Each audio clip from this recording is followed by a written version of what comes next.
It's all good.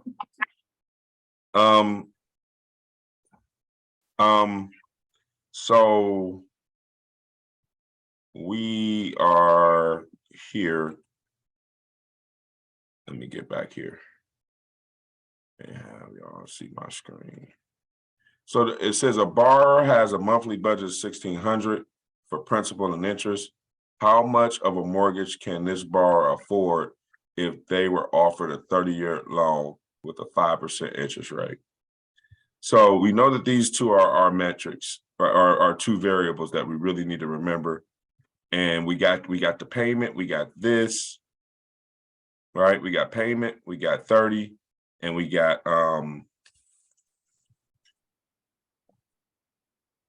the payment here, we got the long term, and we got the interest rate. So we're still going to go to that chart. This is the only other question that they can ask y'all. So can y'all see the chart? Y'all good? No, we just see the question. We see the question. Okay, now we see the chart. Okay. So what was the question again? It says a 5% interest rate, 30-year loan. So we're gonna go 5%, 30-year loan. This is our mortgage constant. So let's write that down. 5.36822. That's our mortgage constant, right? So what we're going to do is simple. We're just going to divide the payment that they're telling us that we can afford by our mortgage constant. That's why I said this is easier to me, but all of it's easy, really, to tell you the truth. So let me share my screen, zero that out. We're going to go the payment divided by what's the mortgage constant? I think I said 5.36822. You can afford a $298,000 loan with those metrics there. All right. So that's the answer. I mean, I know this is a decimal, but this is the number right here. Right. So we can reverse engineer this one too. We can actually go out and see what this loan amount is based on those metrics. We said 1,600, right? So let's go to our mortgage calculator. Right? Let's go back one. Can y'all see my screen? No. Damn. I gotta keep doing this. All right, so this is this. So we just gonna put, what was we said that the loan was 298? 298,050. 050, okay. With a 6% interest rate, right here. We're gonna just, what did I say, 5, 6? I said 5, right? Yeah, 5.36822. That was the mortgage constant, but this is the loan amount, 30-year fixed with a 5% interest rate, 1,600. Same answer, right? Yep. That's how you check your answers. You could check it you could go down your column and do all that stuff. Let's do one more of those. I'm gonna just make up one. Let's say you and your husband applied for a loan or significant other, and they told y'all were eligible for a loan amount of $3,300. And your loan amount, we don't know the loan amount. We're trying to figure out the loan amount, but they're gonna give it to y'all $3,300 on a 3% interest rate for 30 years. Let's find out what that is. 3,300 is the payment we can afford. That's the one we can afford. Now we're gonna go 3% 30 years on our chart. Can y'all see the chart? Yes. Yeah. All right, so we way up here. I mean, for like the last 3 years, people were getting interest rates in here. Now they down here.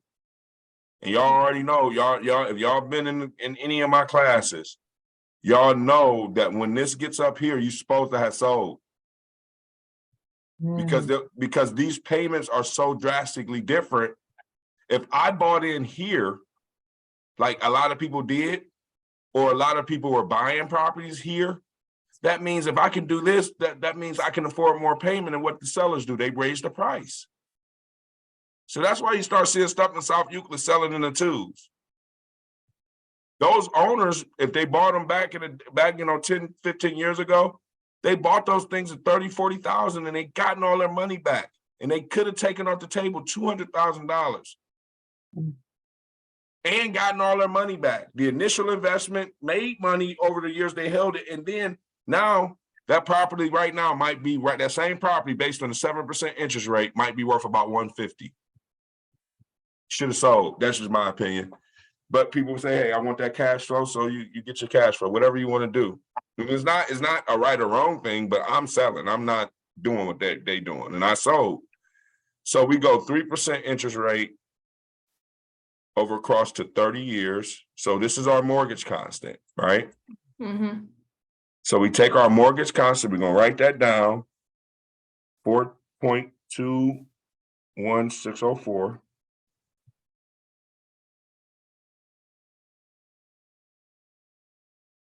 Hold up, let me show y'all my calculator so y'all can see the way I put it in there. All right, here we go. 4.21604 divided by, hold on, did I say, what is it? Hold on, somebody help me out with this. Is 3,300. is it, hold on, is it the mortgage constant divided by the payment or the payment divided by the mortgage constant? Payment. The payment. Payment divided by mortgage constant. So I put this in prematurely. Good job there, that's cool. So it's 3,300 divided by the mortgage constant. 4.21604. So you and your husband would be able to afford a $782,000 house with that, if y'all were to get that type of a loan. All right, so the mortgage, let's check that, right? Let's check it. We just don't stop there. We want to make sure we're right.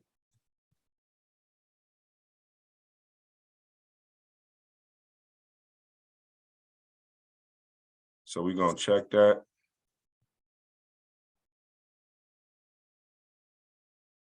And we're gonna go to our mortgage calculator. Let me share my screen. So I said the loan that we could afford was $782,725 on a 3% interest rate. Y'all see that? Mm-hmm. You could use this. You don't even need a mortgage calculator if you're out in the field, really, to tell you the truth. If you got that mortgage calculator sheet somewhere in your phone, saved as a picture, you could tell people what their payment gonna be right there as you're looking in the house, what their principal and interest would be. And then I'll show y'all a rule of thumb in terms of when y'all dealing in different cities. Y'all know in Cleveland, you use like a 3%, 3% of the value. So in this instance, 3% of this value, and let's just show y'all this real quick. This will not be on the test. It's going to kind of be on. Well, this is like just like if you want to come close to kind of like, hey, what my payment would be on this one. So let me stop sharing my screen. I'm gonna just show y'all this real quick and share my screen real quick. So what you would do is this house was, let's just say it was 783, right? We just said, to say that, for instance, this house is on Clifton Boulevard in Cleveland or Lake Boulevard in Cleveland, over by Edgewater Park.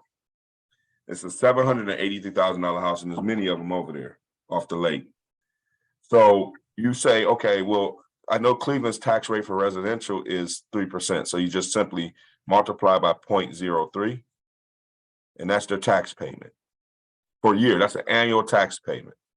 So now we say, let's just say 23.5. So we're going to take that 23.5 and divide it by 12. That's their tax payment per month.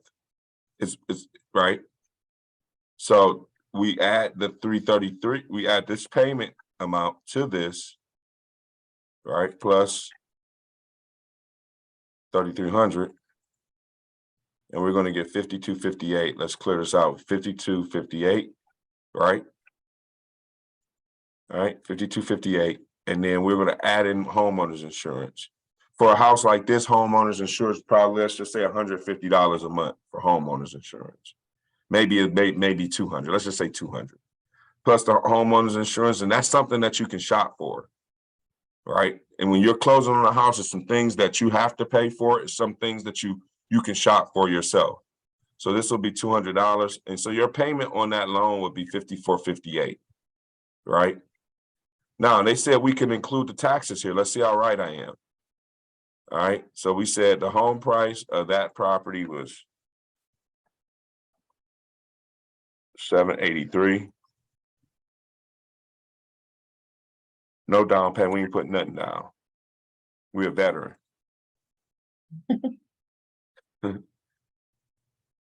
See, they're not asking me for a percentage, but we know that it was 23.5 for the taxes. And the homeowners insurance, I don't know what it is. I just said, what did I say? 150 a month. So that's 1,800 a year.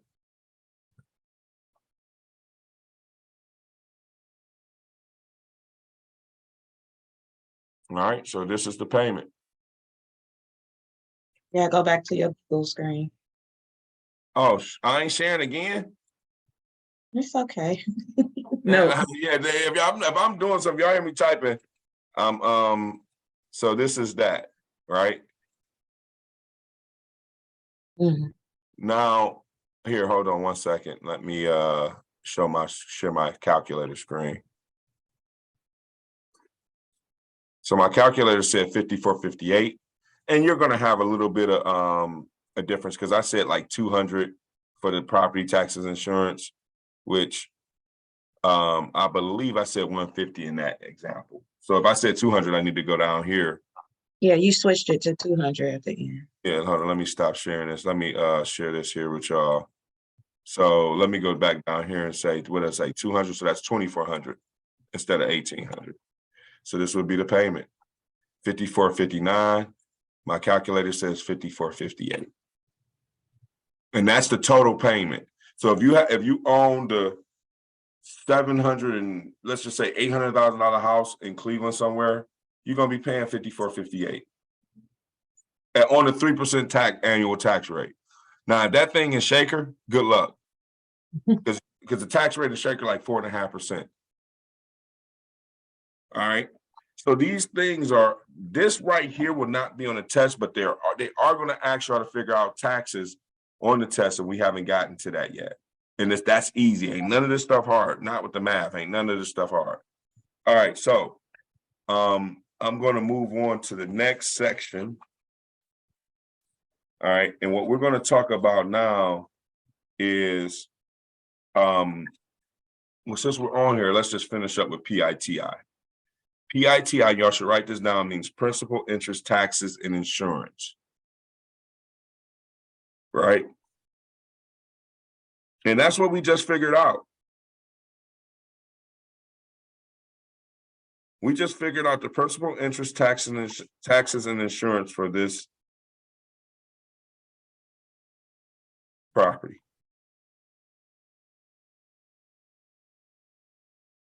All right? PMI, primary mortgage insurance. PMI is associated with what type of loan? FHA. Correct. And who does PMI protect? The lender or the borrower? The lender. Damn, y'all should just go take the test now. Hold on. Right. Tell them we only want to take the agency contracts and finance part, though. We'll come back to that other stuff later. But I no, wish they would do that. right. You could just take it in like 7 sections. Mhm. All right. So primary mortgage insurance, PMI. Remember, PMI I'm always saying this to y'all. We started with FHA. FHA said we're going to insure. If you see a question, anything other than insure with FHA, you know the answer is all FHA said, we're going to vouch for people. That's all we doing. We ain't buying nothing. We ain't buying back nothing. We'll vouch for them if the credit, if the borrower in the house meets a certain criteria, right? A couple of years later, when the veterans were coming back home, FHA was established in 1934. A couple of years later, the veterans start to come back home after like 1940, 45, 50s and stuff, right at the rise of suburbanation. And they started to lend to the veterans. They said, we got a sweet product for veterans and their spouses if they didn't make it home. We're going to allow them up to 100% financing, no down payment, and no PMI. That's the best loan you can get. It's free. It's like, you don't get too much better than that. Now, what's also associated with a VA loan, they have to get something to be able to know how much they can afford. Y'all know what that's called? CRV, Certificate of what? certificate, is it CRV or no? Because right now I'm thinking that's a Honda or something. You know, I don't really, I'm saying like Is it certificate of service? certificate of reasonable value. Oh, that's what it got. Okay. That's right. Mhm. When y'all do an FHA deal, this will not be on the test. It's going to be something called an appraisal. Every appraisal, because they don't want you to have to. They don't want their clients paying all these fees, and then ultimately the seller reneges on the deal. So in FHA, they make them sign something too, but for some reason they don't ask you that on the test. But they make you sign something that we're going to go with the purchase price of whatever it appraises out at, right? And it's a FHA addendum doc that you put in your FHA deal. That way, when that person pays for that appraisal and the seller say, I ain't selling, well, you just agreed to it by signing this doc, and we can actually make you do, we can make you perform because you signed the doc saying that you would ride with that, whatever it appraised at, right? So with a VA, it's certificate of reasonable value. They got a sweet deal. So in other words, FHA started, they said, we're going to vouch. Then VA came, they said, we're going to offer them 100% down, no down payment. And once they get issued their certificate of reasonable value, they're going to get the loan, period. Like I wish I could do it all veterans, because there's no way that loan isn't going to fall through. Like, you just got to find a veteran that's wanting to use their CRV. Once the VA established that and it said that the spouses of eligible veterans or the veteran would apply, then something called Fannie Mae was created. Fannie Mae said, we're going to, the banks that we had established this FHA loan with, and they're meeting our criteria, they ran out of money. They don't got any more money to lend. So how do we replenish that money? And so what the government did was they created the secondary mortgage market, and in the secondary mortgage market, your participants are Fannie Mae, Freddie Mac, and Ginnie Mae. You're probably not going to get any questions on Freddie Mac or Ginnie, right? But you definitely are going to probably see a Fannie Mae question, right? So Fannie Mae came along, and Fannie Mae says, we're not doing any loans. We don't do loans, but we'll buy the loans that FHA insures. They bought those loans, and then they sold them to REITs or investors in mortgage pools. I'm saying this so I can walk y'all up to this next thing, right? So I want you to write this down. The secondary mortgage market is comprised of Fannie, Freddie, and Ginnie. They are called government-sponsored enterprises, or they are or GSEs. You might see that on the test. The government-sponsored enterprises. What they are, they're quasi-governmental agencies. They're kind of, quasi means that they're kind of this. They have some resemblances of a governmental agency, but not all the way a governmental agency. Well, we know Fannie Mae was a governmental agency until they privatized Fannie Mae. in 1968. Right? So we covered that. All Who right, privatized in 1968? Fannie Mae. Okay. Fannie Mae, because they had bought loans for years and years and years and years. And the government, they had gotten so big, the government said, we need to privatize this. This is just too much. It's too big. We'll privatize this and we'll create competition by creating Freddie Mac to compete with Fannie Mae in the open market. That was the origination of Freddie Mac. That was the creation of Freddie Mac, to compete with Fannie Mae so Fannie Mae wouldn't have a monopoly on the secondary mortgage market. If you don't mind, when you first said it, you said Fannie, Freddie, and Ginnie Mae are. Government-sponsored enterprises, GSEs. Thank you. What that is it's like a quasi-governmental agency, but not, what quasi means is it's kinda. Right, it has some resemblances of it. All right, hold on, let me see something. Get on here real quick, just to show y'all this here.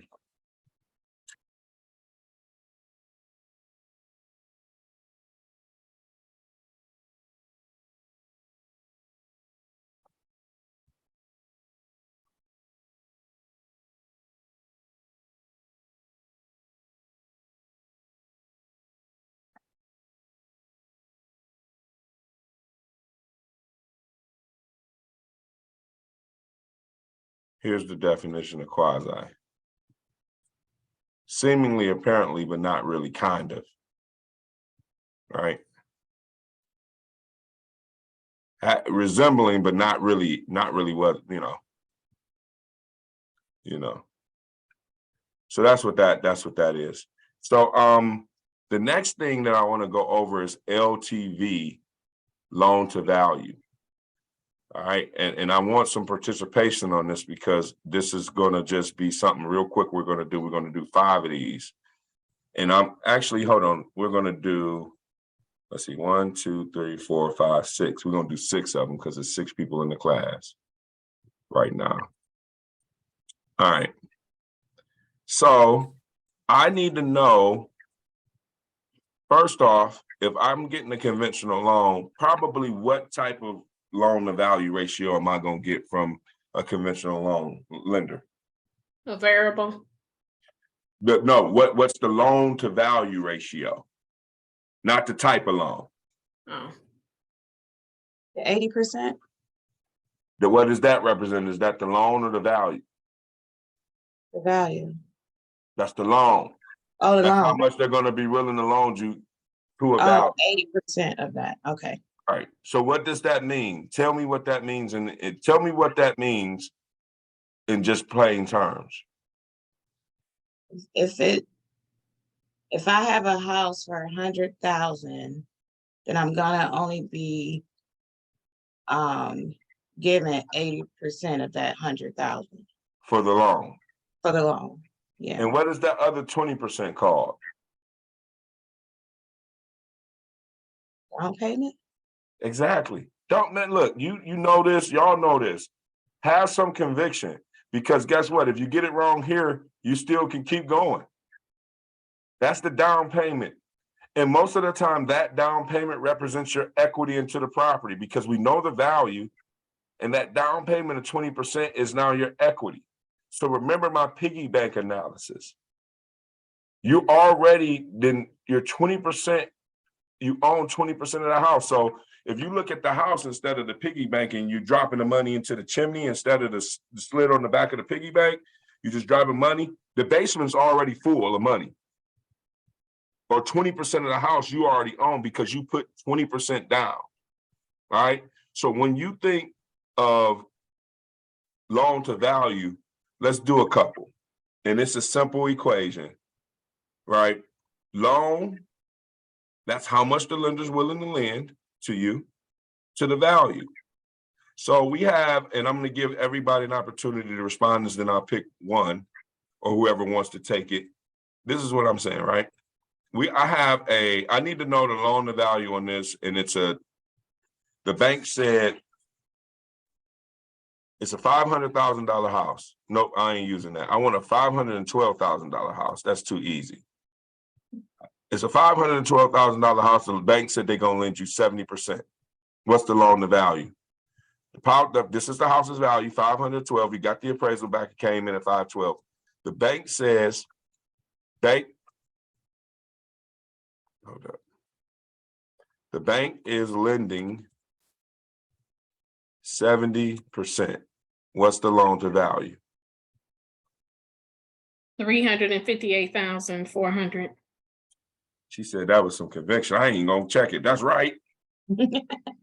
I'm no. So what you do, y'all, is y'all take this is how I do it. Let me share my calculator. Hold up. So let's go back here. And we're gonna bring up the calculator. In a sense, y'all, all they're asking you is what 70% of that number. Right. That's what they're asking you.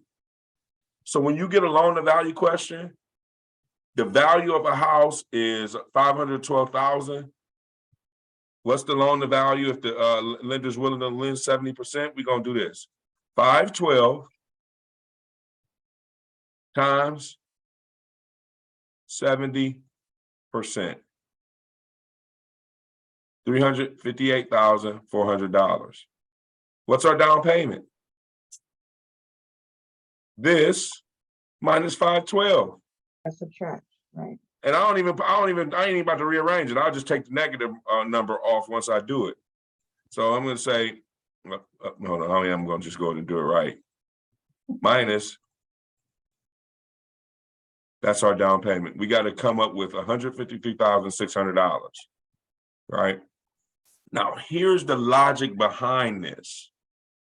They like to think if I have somebody that's putting $153,600 into their house, they're probably not going to default, y'all. That's a lot of money. That's a lot of money to put down on the house, right? So that's called skin in the game. You got skin in the game. But what's happening is that they were giving loans to people that didn't even have to put any money down.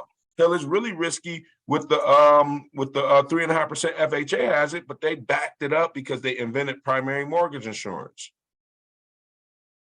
So that's how the lender protects themselves. All this stuff happened because FHA said they wanted to create home. The government said that they wanted to incite home ownership. And they wanted to create more and more people to be homeowners. We got mortgages, we got all this stuff, right? Another loan to value question. That's one question.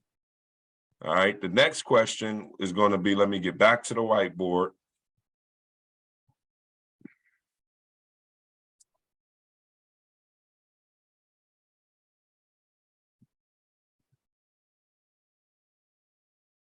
We're going to do LeBron James' house in Bath.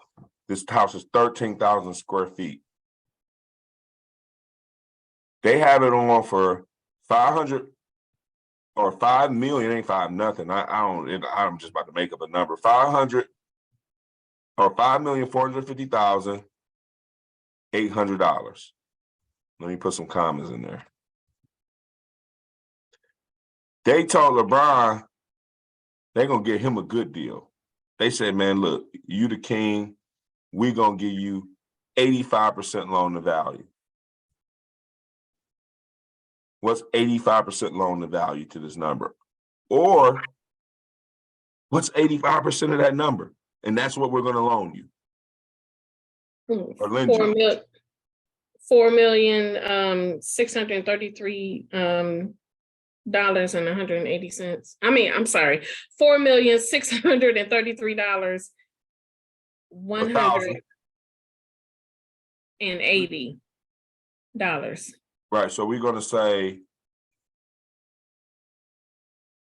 you're right, and the numbers is all right. Let me just pull up my calculator so y'all can see it.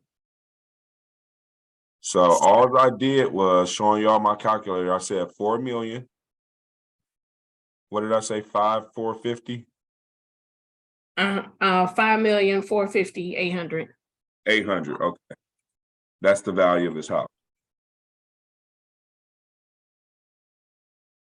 And I'm just gonna take this number and multiply by 85%. And I get $4,633,180. That's the loan that they're willing to lend him. Now, let's see what our down payment is. Minus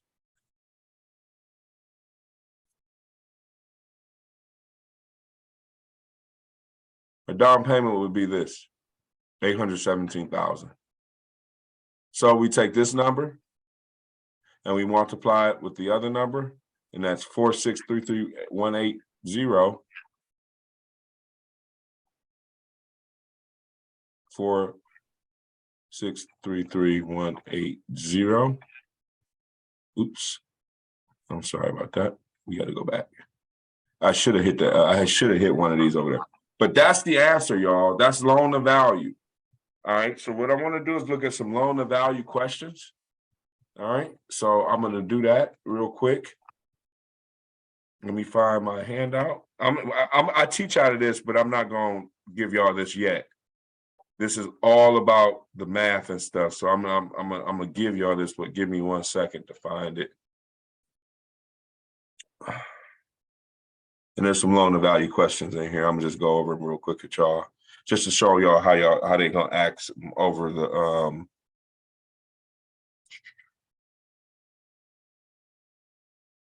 So you're saying the loan to value is $817,620? yeah, whatever the difference is, the 5 million, what was it, $5,450,800? Let's subtract that by that loan amount, 4,633,180, and then that's your down payment. Oh, that's the down payment. Down payment, yeah. Okay.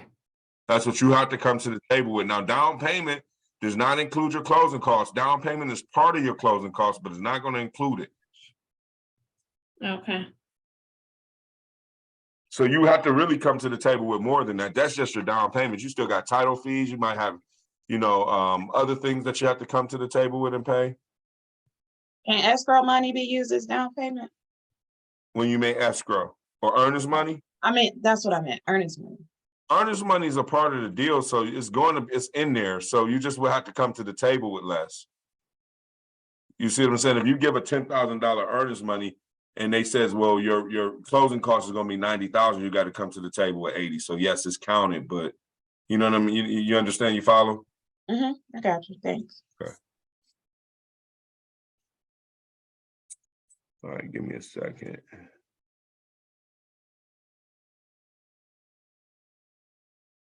Okay, here we go. Let me find some loan to value questions on here.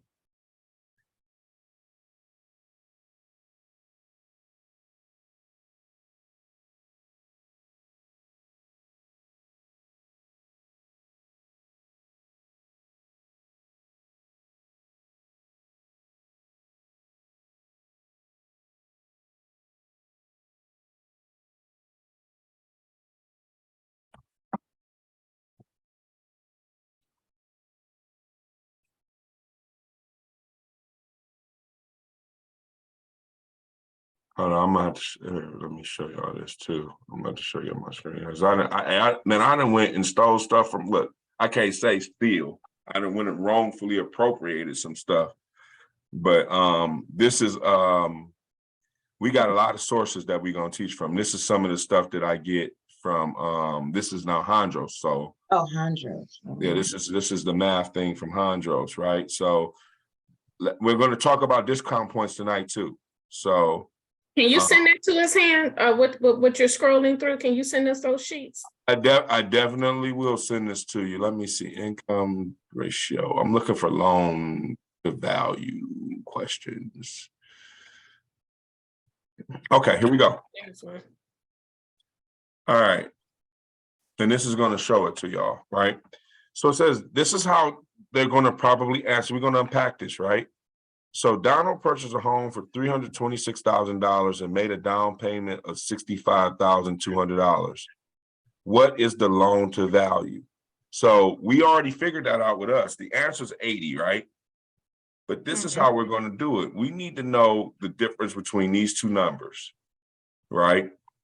So the loan amount is divided by, or hold on, let me see here. The loan amount is divided by the sales price 326. What are they asking? Determine the loan amount. They're asking us a lot. Okay, so we're going to determine the loan amount, right? So down payment 326. So he purchased the home for 326,000. The loan amount is this, right? So I don't like the way it's an easier way to do it than to do all these steps, but I'm going to show y'all how they're showing it to you in here. So we got the numbers. It's 326. Let's write down 326.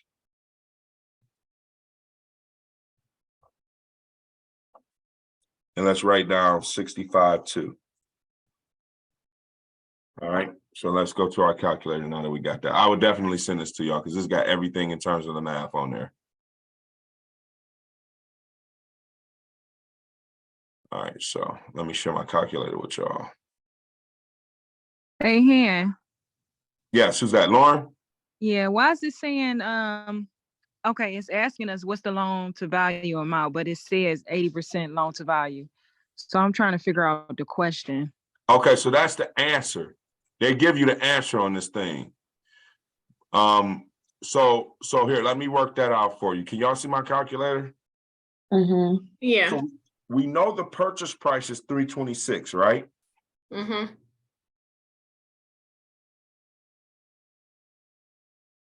Where are we at? Okay, there it is. Okay. So we know the loan amount is 326. Now, what we could do is we could just simply say 65,000. Let me see, 200.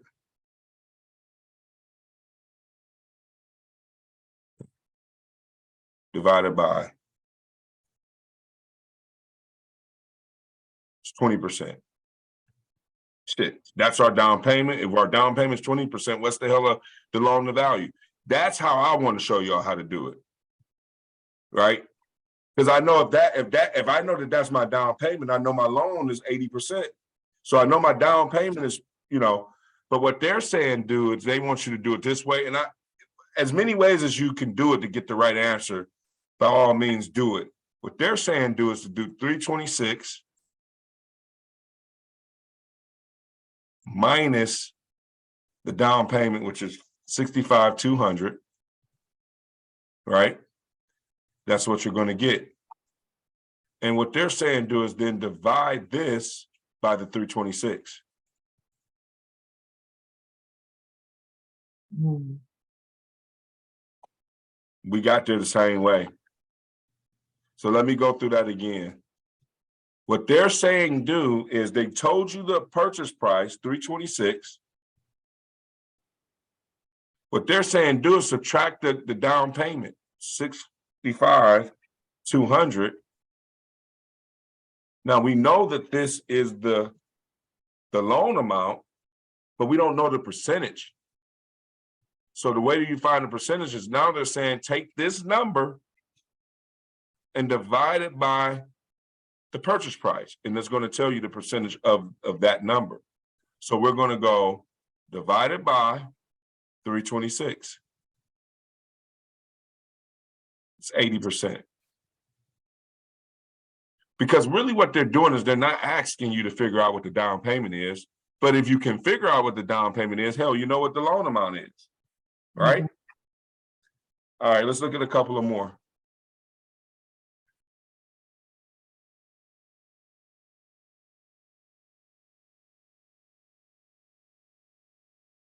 All right. Let me share my screen again.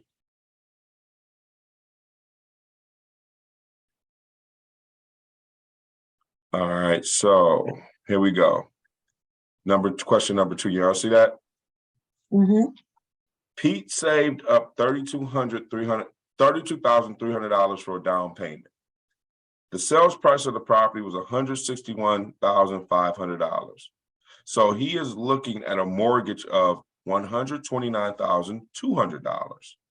The property only appraised for $159,500.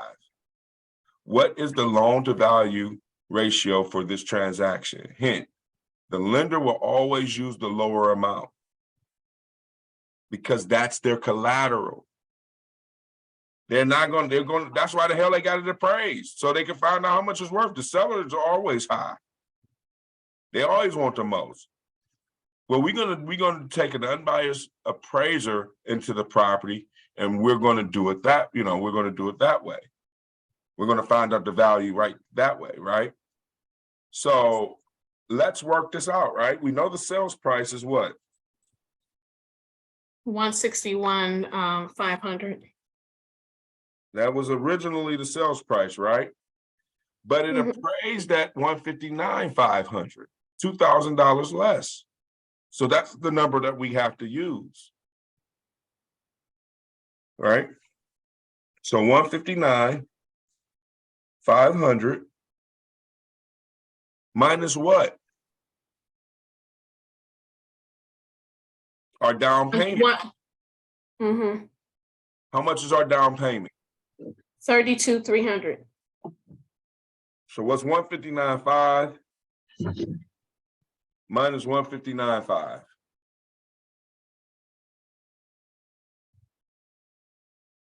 You mean 32,300, the down payment? That's 127,200. 127,200. Now we know that 127,200. You know what? Hold on. Let me back up. Let me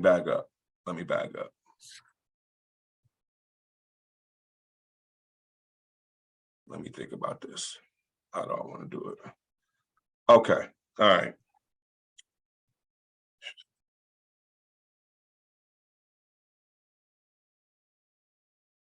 All right. So I see over here that they're still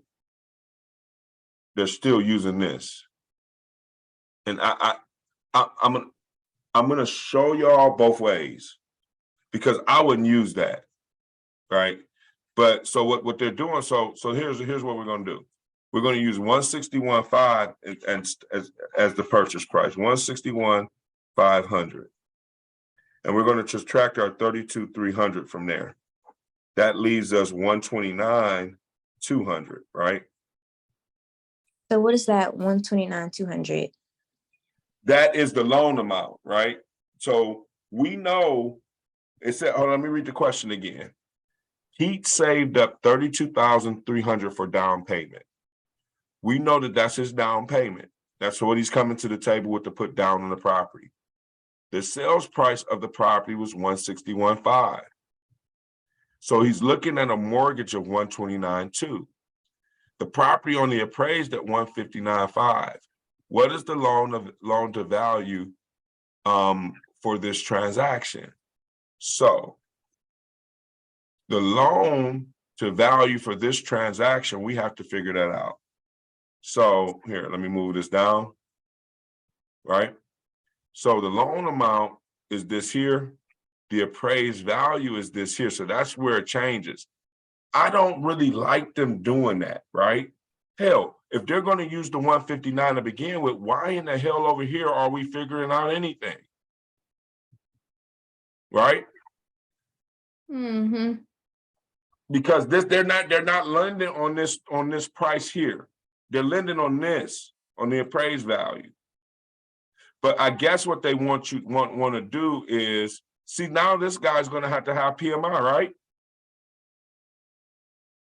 Because he's under 80%. He's over 80%. Mm-hmm. 81%. Right. So if they change the loan amount to 20, the 127,200 that we had, then it would be 80%. But this is how you figure out this answer. And if you get a question like this on here, I'm going to show you this is how you just get to it. So what they're saying do is take the original amount here as the sales price, deduct all this, and this is the loan amount, right? Divided by the appraised value. And then that equals 81% loan to value. That's a little technical. I hope they don't try to trip y'all up like that. But that's the loan to value for this transaction. All right. So we had to take the, so we still needed step one to find the loan amount. Well, right, because see, here's the thing, right? This is why they're doing this.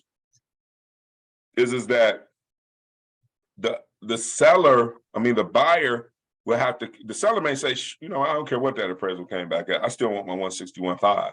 And they have said that. And so you will have to go to your client and say, well, the lender only lending on what the appraised value at. So the lender saying that's the loan. The seller saying, I don't care what the loan, the value is I want 161.5. So now you either can back out of the deal because your lender's not going to finance that transaction up to where you want it, or you got to come to the table and fill that gap with that $2,000. Hmm. So now your down payment will either go from 32.3 to 34.3, or you got to get me with my clients. We ain't buying it at 161.5. We got to get it at 159. That's what the appraisal came back at. What the hell I'm going to let somebody pay for something that I know they're overpaying it from? We got a state licensed certified appraiser. Most of the communities are fairly conforming. But see, I'm going to tell you another thing too. Most appraisers ain't coming back at 159.5. They coming back at 161.5. Mm-hmm. That's what they're going to do. Because that's so nominal but now, if the 159.5 is already stretched to the limits and the 161 is like, hey man, I had the hell trying to get to the 159.5. I damn sure can't get to 161. Like I stretched it all the way. And so then the appraiser will come in at 159. So what, as an agent, you'll get on the phone, you'll pick up the phone, try to call the appraiser, which I'm totally against. But if you got to do it for your client, because the appraiser's not there to break deals. The appraiser's there to give the lender the idea of the value. And if you don't respect the appraisal process, then no, it could break your deal. So I'm not saying don't do it, but just be careful when you're calling appraisers because it's supposed to be an unbiased third-party opinion. But the appraiser do know the sales price, right? Too. They have to know that, right? So I totally disagree with the appraiser I don't need the damn contract. I don't care what y'all say is wrong. I'm about to go appraise it. What the appraisers will say, we need the contract to see if there's any real personal property involved. We need to see if there's any consent. We need to look at the terms of the purchase agreement. I'm gonna tell you what I do when I get an appraisal. I'm going straight to that purchase agreement, purchase line. Okay, they buying it for 300. Let me see if I can get there. That's it. So when I go to the MLS and I look at the property, I see pictures all messed up and stuff. Oh, shit, we ain't gonna be able to get here. And so, so that's that. But that's the answer to that. And it's not a whole lot of loan to value questions because it's not anything that mostly that can trip you up with it. You know what I'm saying? So let's do discount points next. Is someone here? So now who can tell me what a discount point and what is related to? The loan is the percentage of the loan. Right. So if you want to buy down your loan interest rate, you pay discount points. You could discount your interest rate from discount points. So what I like to do is here, let me pull this up. Let me stop sharing my screen real quick.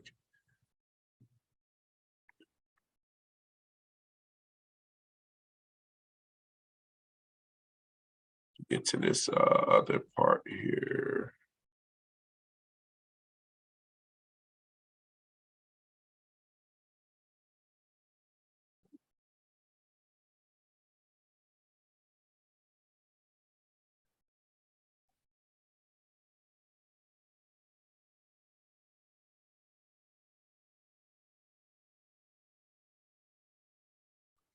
All right, let me see here.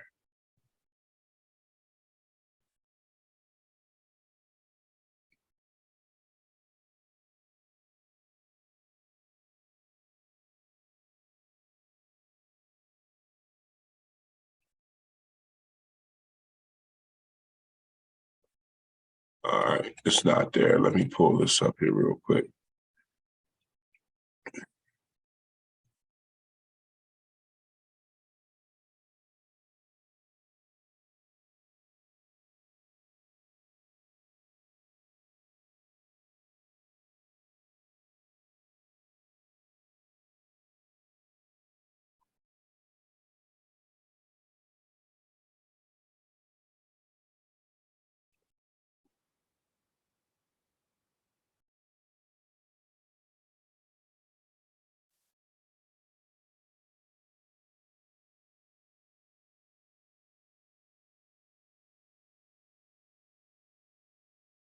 All right.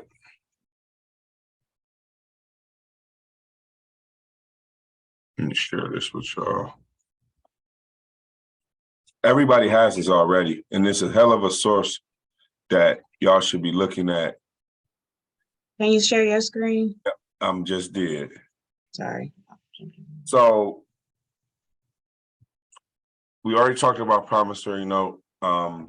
I read a good article. I should have shared it with y'all on promissory note. It made it much clearer. I'll send that to y'all. I'm not gonna go into it now because the promissory note is the promise to pay. You don't have a promissory note without connecting it to something that needs security, that you're securing that note to. So in other words, think about you having a piece of paper, that's the promissory note. Now we need to attach this to something. So, because this is the security, this is the us evidencing that we owe somebody, and we're just gonna put it on that what we owe and what we're pledging as collateral.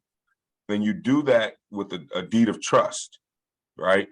So promissory note either gonna be either through a mortgage or a deed of trust or trust deed, and that should be down here somewhere right here. Promissory note, promise to pay, trust deed, or is associated with a mortgage for collateral. But that's not what we're here for today. We're gonna keep it moving because I'll go over to that. PITI, principal, interest, taxes, and insurance. Where is that? Right here. Borrower's monthly payment for principal interest is called P&I. The amount which includes the escrow payment is called PITI, principal, interest, taxes, and insurance.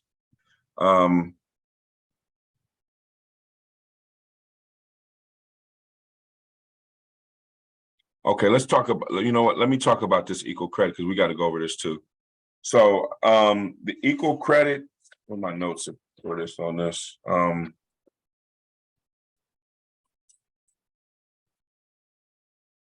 Okay, here it is. Okay, so real quick, just to go over it, the Equal Credit Protection Opportunity Act is what created the protected classes. Not right now, currently there's 7. So this is where fair housing comes into finance. The Equal Credit Protection Act lists 7 protected classes, right? Those protected classes are race, religion, color, national origin, sex, marital status, and age. I'm going to give y'all a couple of examples on this. Is that gonna be brought back up again? Everything you just named? It should be in fair housing, but it's not really going to be touched on that much. It's the protected classes. They are going to ask you questions about this on the test, but they probably won't like, hey, name all the protected classes. They'll be probably like, well, is religion and something crazy. It'll be like, they'll ask you about the protected classes. You should just see them on there. Did you want me to it'll say like on the practice exam, it says it's religion, color, religion, race, sex, and something else. So it'll phrase the question like that. Mhm. And it'll say, what is it, equal Okay. opportunity, and then it'll have, some other ones for you to choose from. So it's 7 total, or is it 5? 7. 7. They kept adding them. They kept adding them after a certain time. I believe I can't remember. I think it was 1968. where they came out with the Protected Classes and the Equal Credit Opportunity Act. But you can't discriminate. Lenders can't discriminate. Now, fair housing in this act, they list the 7 classes in here too, but also fair housing has some protected classes as well, where you know, the lenders can't discriminate, agents can't discriminate, sellers can't discriminate under the protected classes. So the classes are, again, is race, religion, color, national origin, sex, marital status, and age. So I want to read something to y'all real quick, and I want to ask y'all a question. Hold up. Let me ask y'all this question here.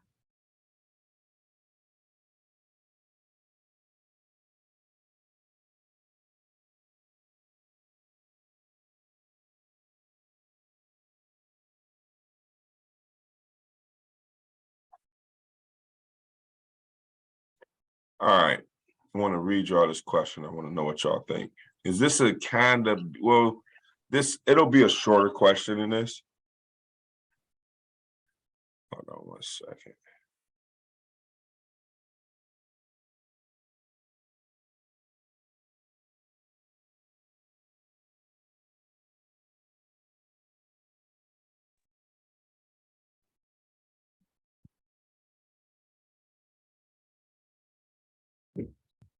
I think it was was it three for $3.99? Why is she crying?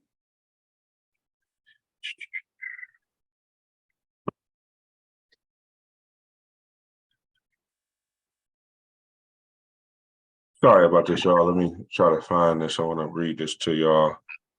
And that's always like this. I see it 800 times and I just pass it all the time and see it and then can't find it. Let's see what's the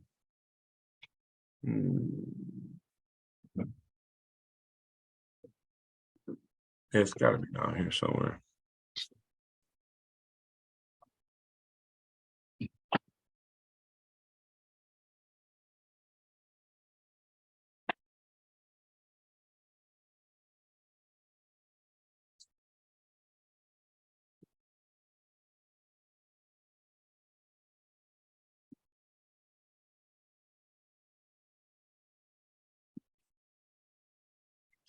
Late charges probably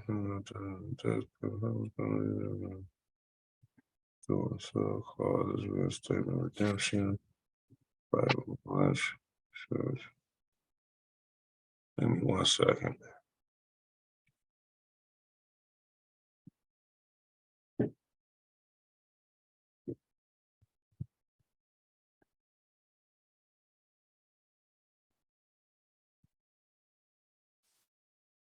Okay, here we go. All right.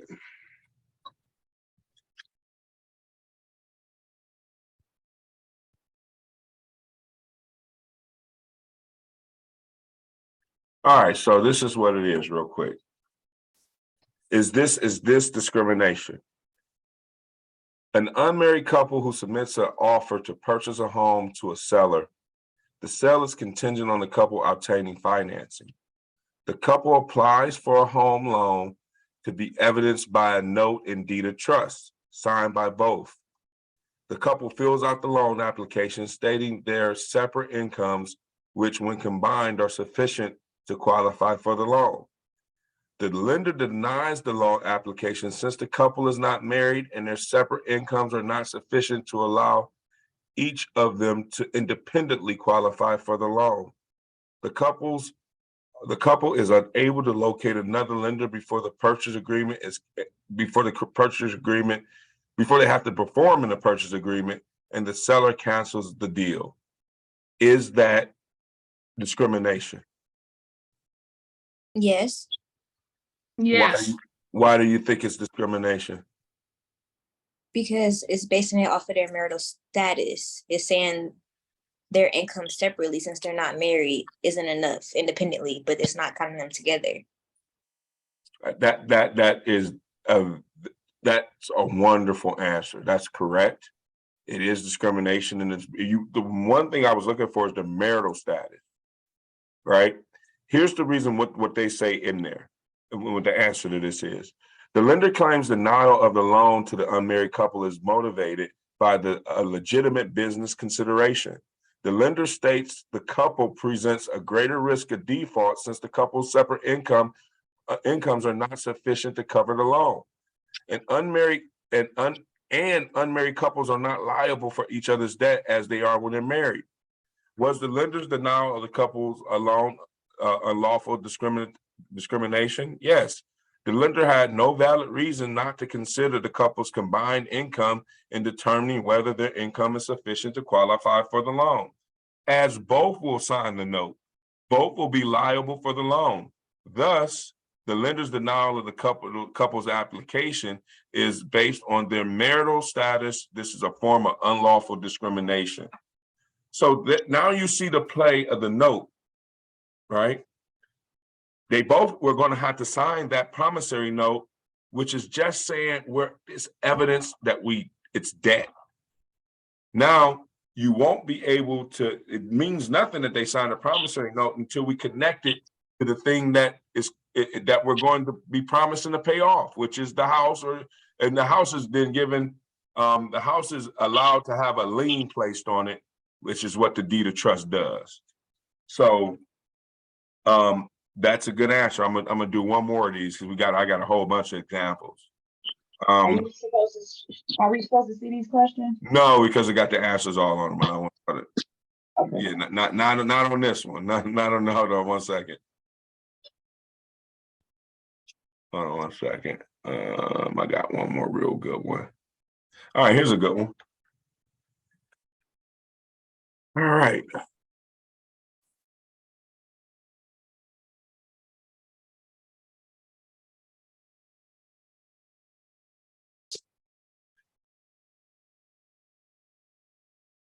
All right, so one other thing that you want to remember, and this says this in here, and then I'll read the next question. It says, discrimination is rarely practiced overtly or openly. Most lenders are not transparent enough for consumers to see the discrimination.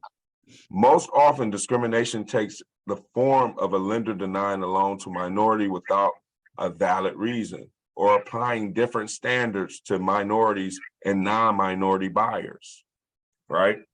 Lenders must be careful not to provide more assistance to non-minority borrowers than minority borrowers when preparing applications, working out problems that arise. Different treatment of minorities and non-minority applicants is another form of unlawful discrimination. Now, here's the question. An African-American couple applies for a loan. Now, this could be either it could be discrimination or not discrimination. So you guys let me know what y'all think, because all of them just not discriminate. Just because I'm reading them doesn't mean that there is discrimination. An African-American couple applies for a loan to be insured by the Federal Housing Administration, which will fund the purchase of a residence. The home the couple seeks to purchase is 75 miles from their workplace. The couple intends to occupy the home as their primary residence and commute to work. The lender suspects the couple wants to purchase their home as an investment and not occupy it themselves. Since the type of FHA insurance sought may only be used to purchase a home in which the buyer will occupy, owner-occupant. The lender denies the loan application. The lender does not discuss with the couple whether they intend to occupy the home. Also, the lender never suggests the couple can comply or apply for a non-FHA loan. Due to a loan contingency, the couple loses their right to buy the home and incurs expenses in the process. Is this discrimination? Yes. And under what terms? The fact that the lender was kind of just doing its own thinking. Give me the class. Is it race, religion, color, national origin, sex, marital status, or age? What did they discriminate?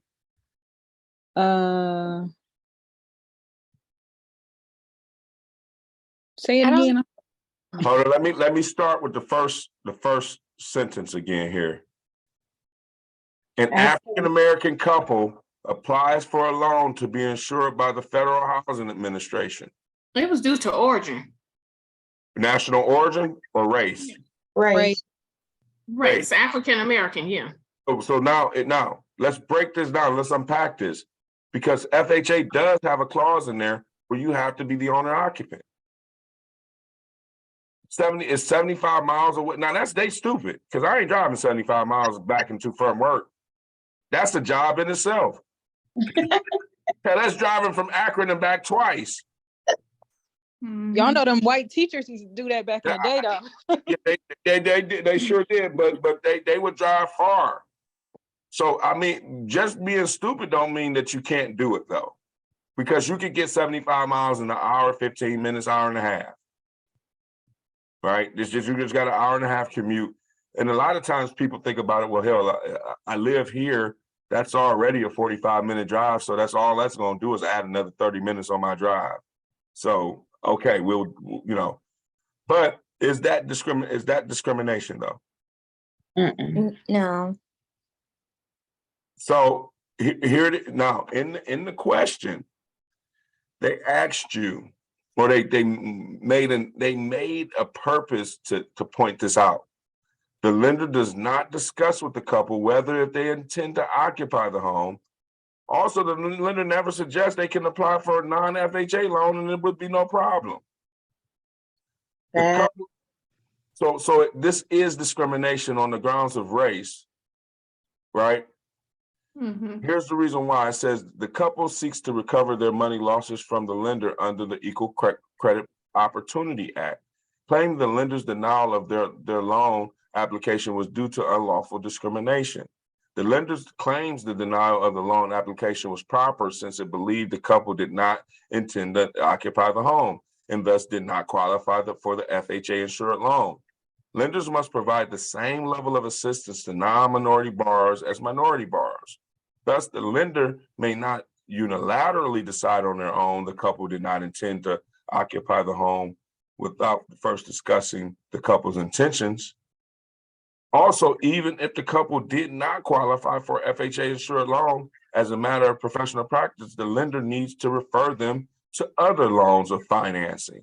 Thus, the lender discriminated against the African-American couple by denying their loan application without a valid reason. Further, there was a failure to use diligence in assisting the couple in obtaining financing, because they would have done that for somebody else. So those are some of the type of things that you look out for Equal Credit Opportunity Act. A couple of things you need to know for the test. The Equal Credit Opportunity Act applies to institutional lenders, loan brokers, and others who offer or arrange loans. Okay? Institutional lenders, loan brokers, mortgage brokers, loan brokers, or anyone who makes or arranges loans. That's who qualifies. That's who the Equal Credit Opportunity Act covers. All right, so. All right. Okay, now I'm going to share my screen.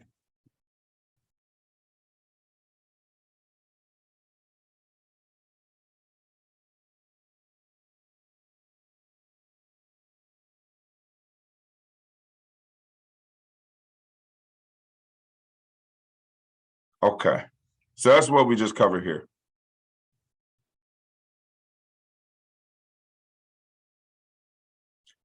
Loan qualifications. Y'all want to do some loan qualification questions?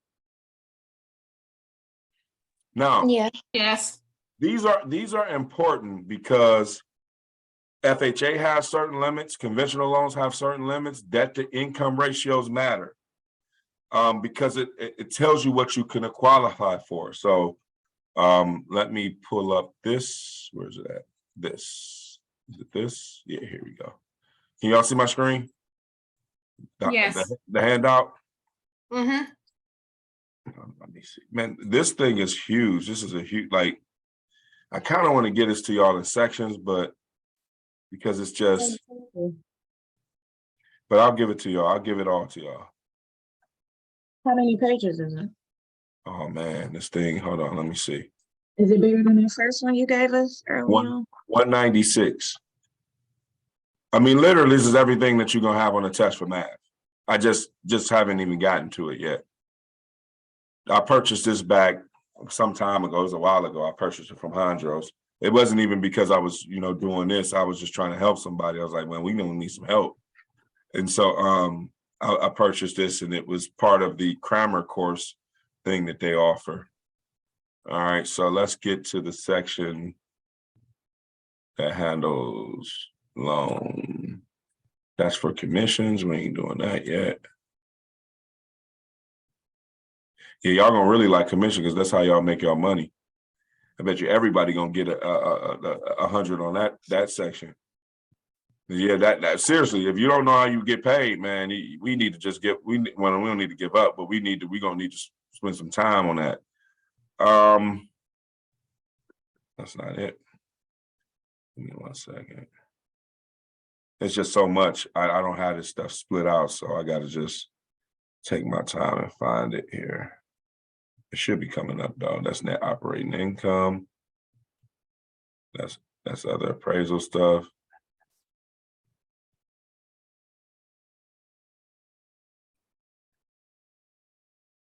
I don't know why they put so much appraisal stuff on it. There's not even gonna be that much on here.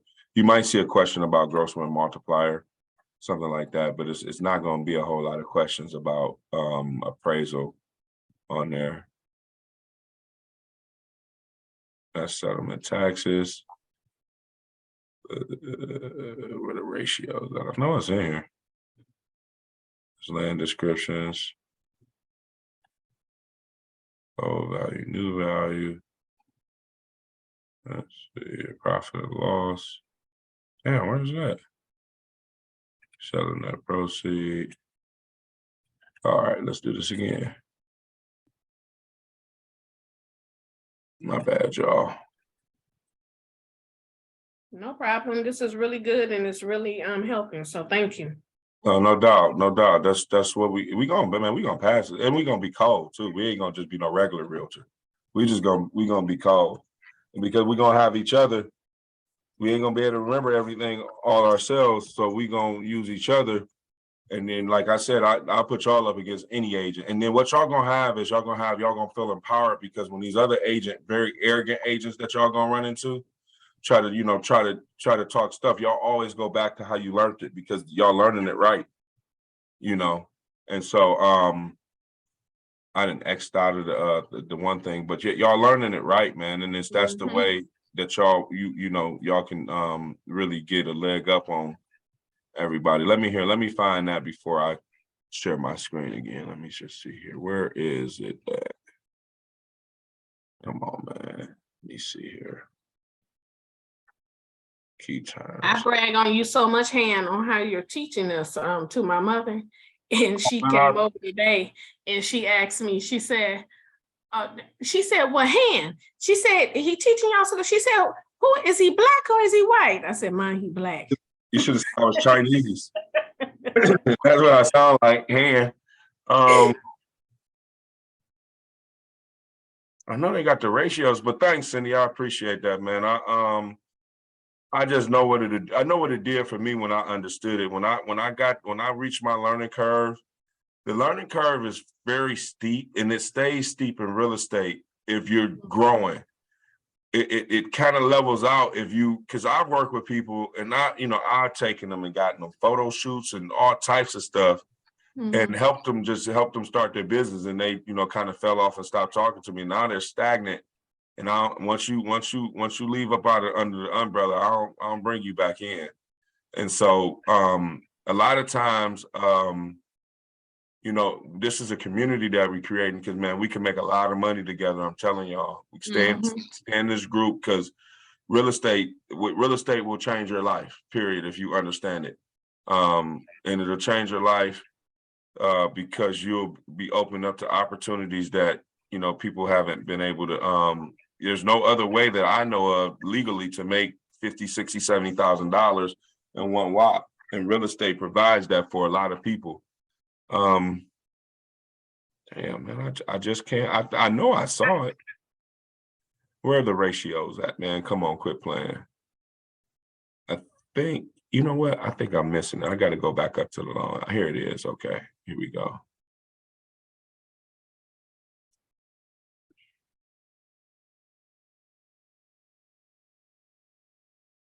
Okay, here we go. I'm gonna go back up here. Okay, here's one good one. All right, let's use this one. All right, sorry about that. Put it up on the screen. I want y'all to read it. All right, I don't care if y'all see the answer. That's not what we're here for. Just go ahead and read this, and then we're gonna work it out. So read that question. Example 6. Can y'all see my screen? Yeah. All right.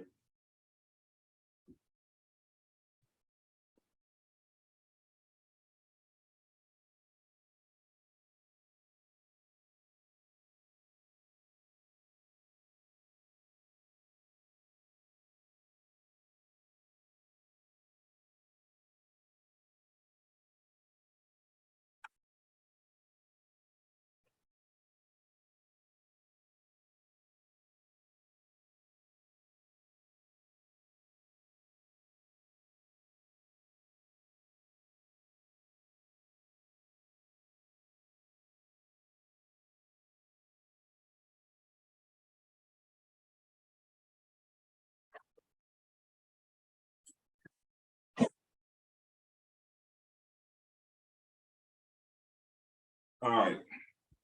So says Joseph has an annual income of 66K, and his wife Becky has a monthly income of 2,900. If the lender is using 28% ratio, what is the maximum monthly payment Joseph and Becky can afford? So we got to convert somebody's income, right? We got to change Joseph's income to a monthly amount.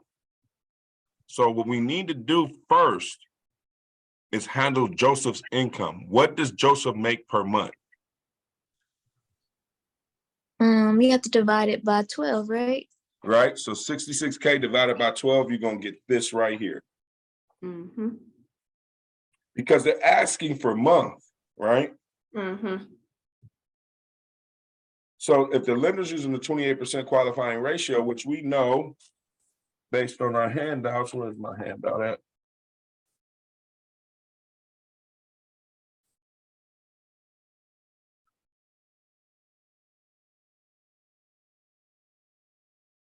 I don't got it in front of me. But here, I got it right here. Give me a second.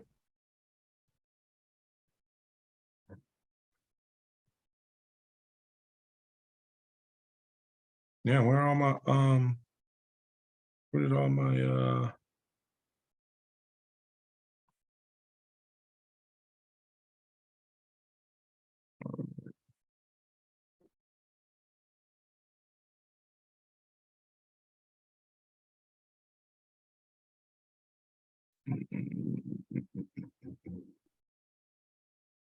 so it's gonna be down here. So okay, here it is. So we know our FHA and ratios are here. They're gonna be right here somewhere. Right here. So we know FHA is 31%, debt 40, this how you have 31% of your income, 43% debt. VA loans are this here. And in this, they're asking 28%. So here, let me get back to that question right here. So if the lender's using the 28% ratio, what is the monthly maximum payment for them? So we need to convert Joseph's salary into monthly payment. So he's 66K divided by 12, that equals 55, right? Mm-hmm. So now we need to add them up combined. So we're gonna add, now she need to get a new job. She ain't bringing enough money. Mm-mm. Mm-mm. He need to Joseph make some more money. If Joseph was doing it, I would have said it about Joseph. Mm-mm. He about to double her up. Anyway, Mm-hmm. man, where she work at? Anyway. Sorry about that. So we need to add their income up and it's 29 plus the 55. That gives us 84,000 or 8,400 a month. Right? So we take the 8,400 a month, right? Hold up, let me get over here.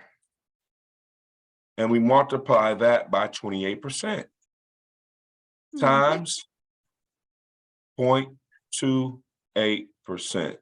I'm sorry. See, you can't do it that way. I did it. So what we're gonna take 8,400 times 28%.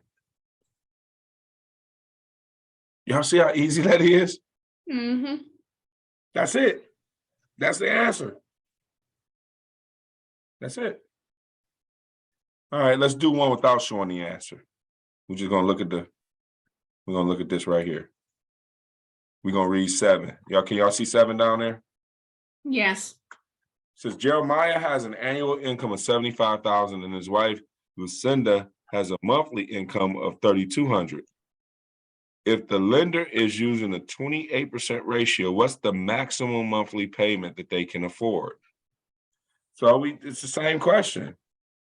What do we do? I'm gonna ask y'all what we do. Somebody tell me what we do first. So I take Jeremiah 75,000 a year and I divide that by 12. Stay and there. that gave- Okay, go ahead. Let everybody catch up with you. So you said you're gonna take 75,000 and divide that by 12 Yes, because you're doing like what you do that for? because I need to know what is he bringing home monthly, because the key word was monthly income. Maximum monthly payment, right? In the question, Mm-hmm. right? All right, so Yes. we're gonna do 75,000 divided by 12. What did that get you? $6,250. Okay, cool. Now it says Lucinda, what type of job is these? She making only $3,200 a month. All right, whatever. Mm-hmm. Been taking care of the kids. Allegedly. Mm-mm.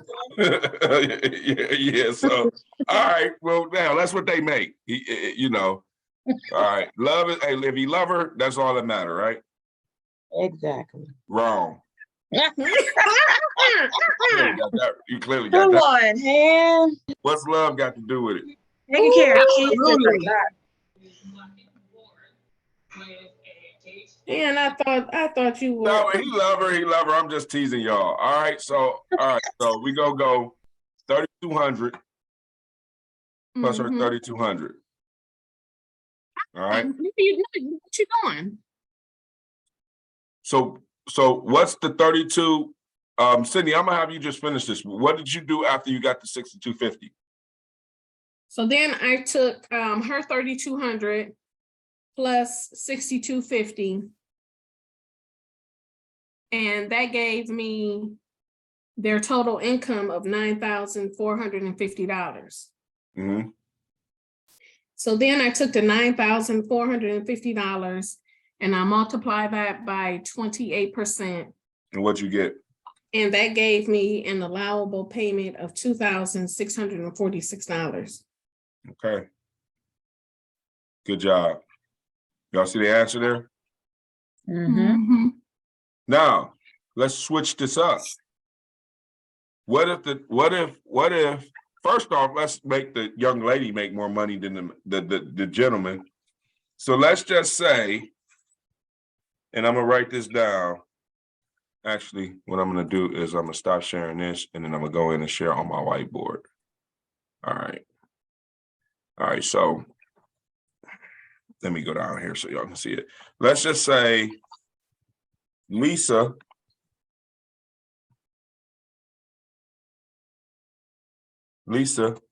makes, and I want y'all to all kind of answer this. Lisa makes $135,000 a year.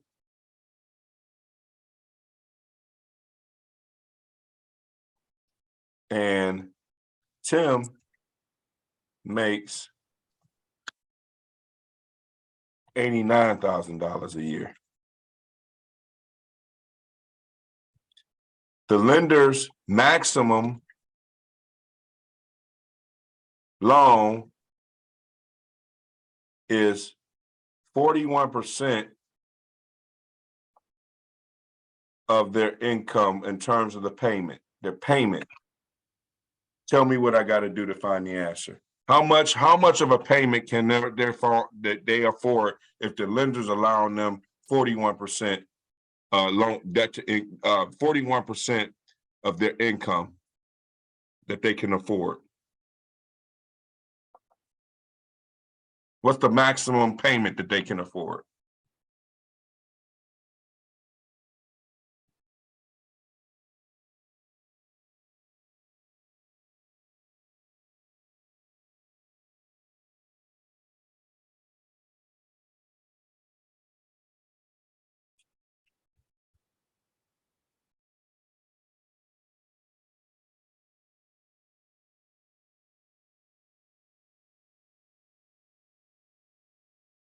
This a long Is it shot.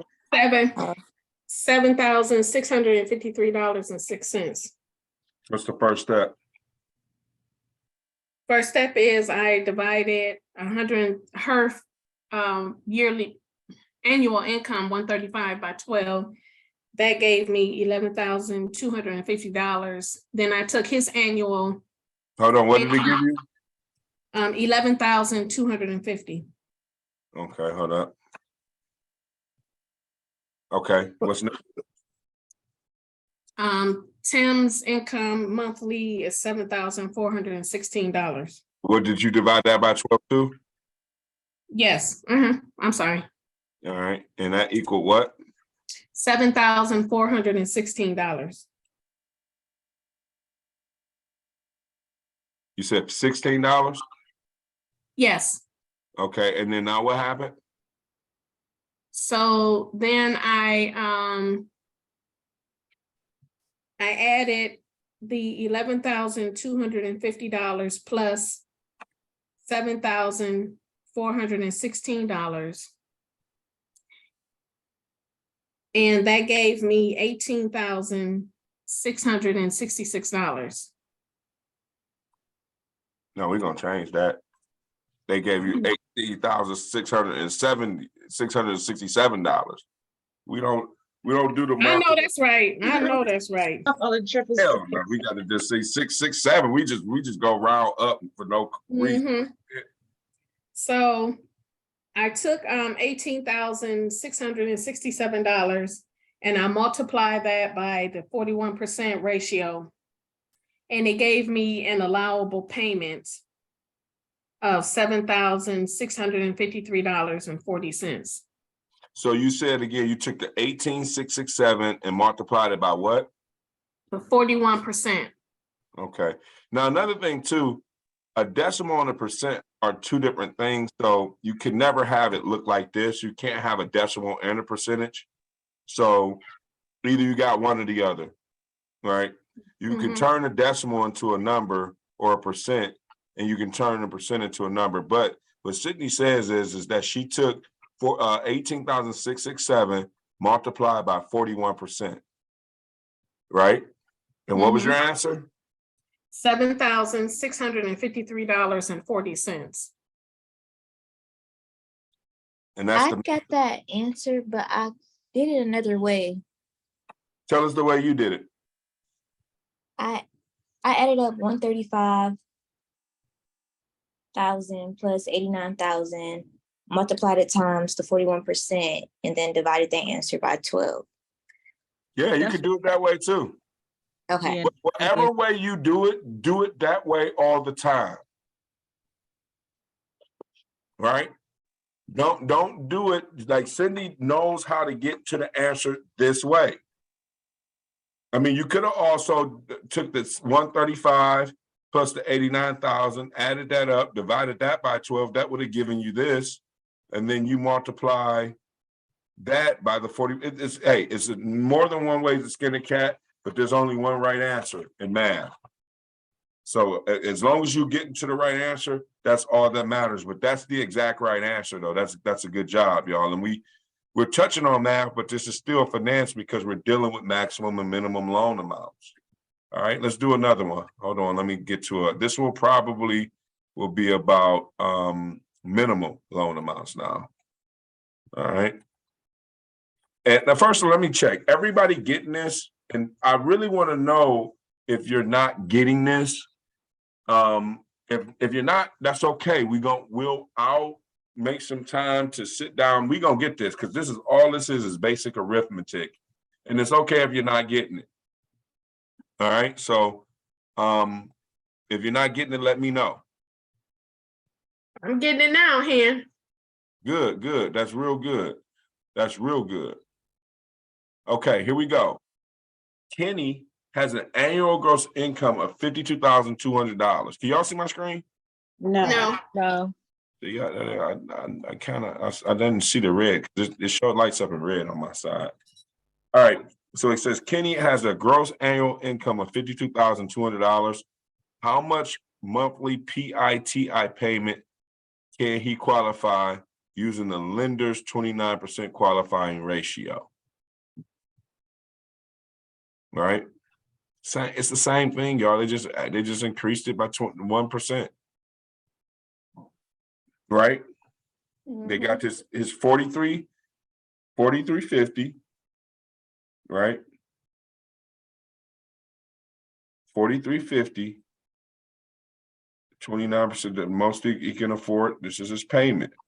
Now, these are things, look at what we've done today. We know how to figure out a mortgage payment based on the mortgage constant sheet. If you have that sheet, you know what term that your client's going to have, and you know what annual interest rate your client's going to have, you can figure that out. Your client is operating with a FHA or whatever type of loan, and they're telling you the minimums. You can figure out how much of more of a payment that they can qualify for. So we're knocking this stuff out, and hopefully it's sticking. And what we're going to do is we're going to bring all this together, and we're going to cram on it, and we will be good. We're going to be good with this, man. All right, so those are all, like, it ain't too many different ways they can ask you all this stuff.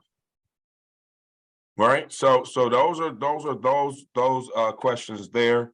That's a couple of them that gives you an idea of some of the stuff that you're gonna see on the test. Michelle, what type, did you see any of that type of the math stuff on the test? Well, considering I had a 4 out of 8 on that topic, I can't really say, y'all. It's just so much information I don't remember for real. But I would say yes. If I had to choose yes or no, then yes. Okay.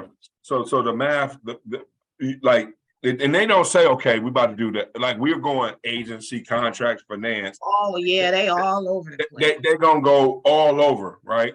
All And over. so what y'all got to do is y'all just, that's how we gonna start doing it. I'm giving y'all this so we can have the building blocks in place so we can, go through this stuff. So we covered that. No, yeah, this is perfect though. This is great because I'm sure it was a couple of those questions that was, just as easy. 1 part, 2 part, I don't know, but yeah, this is. It's good to go. Mhm. All right, we're gonna talk about 2 more things before we get out of here. Let me make sure we know what LTV stands for, loan to value, right? Mm-hmm. Yes. All right, and we know what discount points are, but we're gonna do a couple of discount point questions. We talked about the equal credit opportunity. Truth in lending, I didn't get to that. Respite, I didn't get to that. So I probably will just send out handouts because we're going to move to the next section. I'm going to share that with y'all in a second, but here, let me see here. Give me 1 second. There should be some discount point questions in here. Just want to see if there's a couple.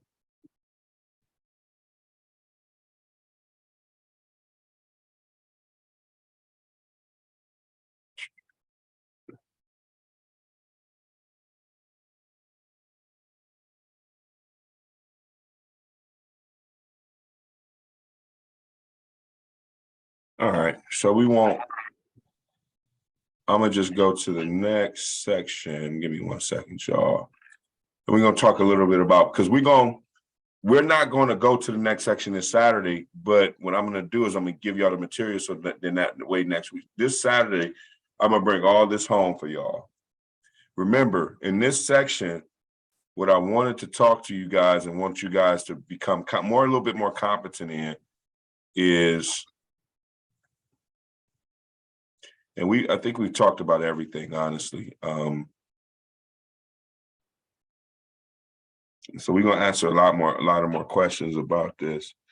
So we will talk about points. We talked about LTV, loan to value, primary mortgage insurance. We haven't talked about interest, but we can calculate interest. All right, I'm probably going to incorporate that on this next class. I'll bring points and interest into this next class. We talked about what PITI is. We talked about financing instruments, mortgage, promissory notes, seller financing, conventional loans, FHA insured loans, VA guarantee loans. I didn't go over the USDA rural loan program. I won't. Y'all study that on your own. We know what an amortized loan is. I haven't talked much about adjustable rate mortgages, but I will. I'll bring that into the points of interest. I didn't talk about bridge loans, but I will. Owner financing, installment contracts for deed. We kind of touched on that. I don't know if you'll get a lot of that on the test. So this next up and coming class is going to include your truth in lending, your RESPA stuff. But we talked about debt ratios, credit scoring, and all that type of stuff. We don't have to go over that, but we talked about a lot of stuff where y'all should feel really, really comfortable with finance.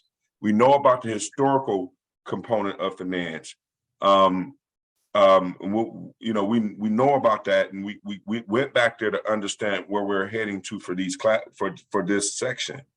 The next thing that we're going to do is we're going to go into brokerage. And this is where Andrea is going to come in, and I'm going to have her teach some of the brokerage stuff. All right. Let me bring this on. Let me share my screen because this is next up, and I'll share this with y'all. I'm still writing the questions for some of this stuff, but I'll have this ready for y'all by probably this weekend. So this is 13% of the test. So let's recap. We know agency is a large portion of the test. I think on your test, it was 8 or 9 questions, Michelle. We know contracts is going to represent a large portion of the test. We know finance, we know the math, and then this is really the last section that we're going to spend a whole lot of time on, right? Here, this is where everything comes together in terms of fair housing, right? We're going to talk about trust and escrow accounts. Those are your earnest money accounts. Those are the responsibility of trust money accounts. Now, remember, trust is a part of your fiduciary responsibility. That's that old car: obedience, loyalty, disclosure, accountability, all the reasonable care, all of those things. Now that some of these fiduciary responsibilities that you have for your principal, all right, this is where some of this stuff is going to come out at. So we're going to talk about the purpose of trust accounts, earnest money accounts, and things like that. Responsibility of trust accounts, including commingling. You can't mix your money with who you're the fiduciary for. Fair housing laws and ADA, protected classes, prohibited conduct, redlining, blockbusting, steering. Americans with disability, we're going to talk a little bit about that. Exemptions. All right, advertising and technology. Advertising practice, truth in advertising, fair housing issues in advertising. Requirements for confidential information, do not call lists. We're going to look at all of these antitrust laws, antitrust violations. So let me ask you, Michelle, and I know you said that there was a lot of stuff. Do you recall any questions on there in regards to how to advertise and stuff? Yes, when you said it, I thought in my head that I would say that I do remember some advertising as far as how you would promote a property on a flyer or something. So yeah. Okay. And antitrust laws, that's the Sherman Antitrust Act, where there's no price fixing, colluding, or anything like that. We're going to talk. Is that part of that too? Or That's no? that's part of all the practice of real estate. Okay, yeah, that. And then the last thing, and we're gonna spend about a week on this, and then we're approaching March, so we're into March. I want to be done with this probably by like I'm gonna have to take it out. I didn't know that I was going to spend. It's just so much. It's so voluminous that I really wanted to touch it, and I want to break it down the right way. So either we could have done longer classes, but then we would fail with like retention, or we just do multiple classes. And so we are going to answer a lot of questions Saturday. We are going to go over those couple of things. So I'm going to spend the first couple minutes of the class going over those, like I said, the RESPA, TILA, those types of things, discount points, what's interest, and those type of things. And then we'll answer a lot of finance questions. But then next week we'll have, and then what I want to do is also, y'all, with that study guide packet, those are questions that y'all can answer at any time. That's why I put them on there. So, you know, just look at those at all times in terms of the questions. But so we're really actually approaching finishing, because the last week I'm going to go over forms of ownership. And then we'll have, it's going to be forms of ownership. That's your tenancy in common and all that stuff. And we'll go over here. Let me just pull it up. Hey, Han, quick question. How many accounts can a broker have? When you say account, what you mean? What am I trying to say? Brokerage accounts. Well, they should only really have one account for their brokerage, and the only thing that goes into that account is what happens with the brokerage. Now, you may have one where all your commission checks go in there, and then maybe you have another account where you pay your like expenses and stuff for the operating the brokerage out of there. So you can have multiple accounts. You just got to earmark them for the different uses that you're using it. You don't want to commingle your funds, the broker's funds, with the funds of their clients, the earnest money and those types of things. So that's really what you want to be careful with an attorney. They have an IOTA account. It's the same thing. It's a trust account where you can't commingle the different levels of funding in those accounts, right? And another thing is I'm going to start incorporating some of the state stuff too. All right. So next week we'll work on agency, but I'm going to try to give y'all a little bit of state stuff too, and hopefully we'll be finished up in a couple weeks and we can just go from there. But I know there's a couple people in here that missed agency and missed contracts, and I'm going to set some time up so we can go over those as well. So I'm going to actually get with you ladies individually and see what time allows y'all to do it. And then once we get done with the classes, we're going to go into the Crammer week, literally just answering questions. And then before your test, because I'd like everybody to maybe start scheduling their tests for the last week of March. And then what we'll do last week of March, what we'll do is we'll do a Crammer course together. And then that last week of March, I'm going to, get days where, because I would imagine that all of y'all not going to schedule y'all tests for the last week of March. So whoever's up first, y'all more than happy to attend that class, but it's all about whatever that person wants to talk about in terms of what they need to get through. And I'm not going to do an assessment. I'm going to get with that person and do a one-on-one with them and see really where their holes are in terms of what they need to work on. But we're going to start incorporating the math. The math is easy, y'all. It's like super easy. So hopefully the math is very similar to what we did today. Most of it. You definitely made it understandable. I have to say that, like, Yeah. click, like, oh, it didn't seem that simple. Didn't say that simple, but the thing is we gotta know how to unpack. Damn, I gotta make sure. Yeah. I almost look like I didn't have no hair up there. Man. Anyway, we go and what we do is if we don't know something, bring it to the group and we gonna help you know it. Because there ain't no answer that we can't get. So this was a really, really good session. Last time was a really good session. We are heading down that road to competency. And we need to get more and more confident because when we go and take that test, we're going to pass it, period. I got to get with a couple of people. Like I know Lauren is unable to attend Saturdays. Me and you, Lauren, we got to get together and come up with some days, even if it's an hour. Same thing, Cornesia, we got to get together and we got to figure out some time where we can catch you up with the contracts and agency.